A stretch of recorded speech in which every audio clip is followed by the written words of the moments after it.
স্মরণকালের সবচেয়ে বড় বইমেলা নিয়ে আশাবাদী লেখক ও প্রকাশকরা। বইমেলাকে রাখা হয়েছে পলিথিন মুক্ত। কর্তৃপক্ষের এই সিদ্ধান্তকে স্বাগত জানিয়েছে প্রকৃতি ও জীবন ফাউন্ডেশন। ইফতেখার উদ্দিনের রিপোর্ট।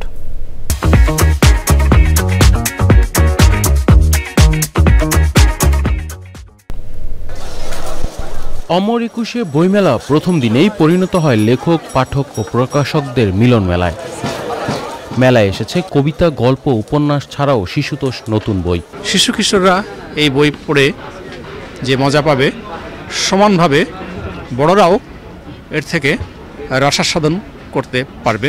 দিনকে দিন যে গ্রাম বাংলা জীবন থেকে হারিয়ে যাচ্ছি সেই জিনিসে প্রতিবন্ধকতা আছে, সে বিষয়ে আলোকপাত করা হয়েছে এবং ইসলামিক এবং হাস্যরসাত্মক বিভিন্ন রকম ধাঁচের রসবিরসের কবিতা রয়েছে। মহানবী সাল্লাল্লাহু আলাইহি ইসলামের মহানুভবতায় ছোটকাল, অর্থাৎ শিশু কিশোর থেকে যৌবন পর্যন্ত তার নবতী প্রাপ্তির পূর্বে ওনার কি স্বভাব চরিত্র ছিল সেই দিকটা এখানে তুলে ধরা হয়েছে।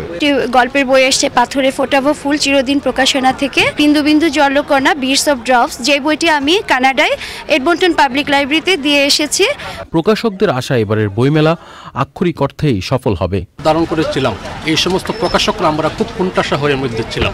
বিশেষ করে আমাদের জাতীয়তাবাদী বাপদারা যে সমস্ত বই ছিল, এই ধরনের কোনো বই আমরা সেল করতে পারতাম না।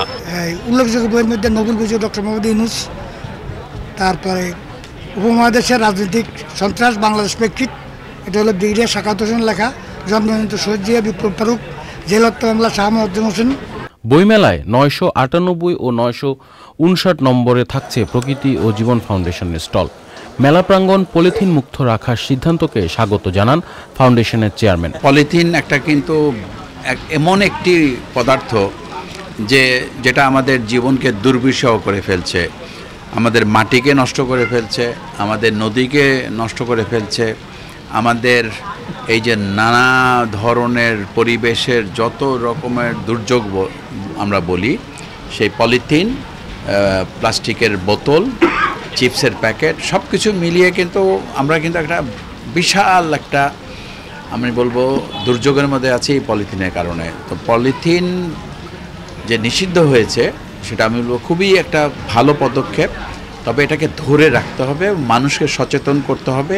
এই জন্য সচেতন করতে হবে যে মানুষ কিন্তু বোঝে না যে এইটার ক্ষতিকর প্রভাব কীরকম। জুলাই গণ অভ্যুত্থান, নতুন বাংলাদেশ বিনির্মাণ, এই প্রতিবাদে মেলা চলবে পুরো ফেব্রুয়ারি মাস জুড়ে। Iftekhar Uddin, channel I, Dhaka.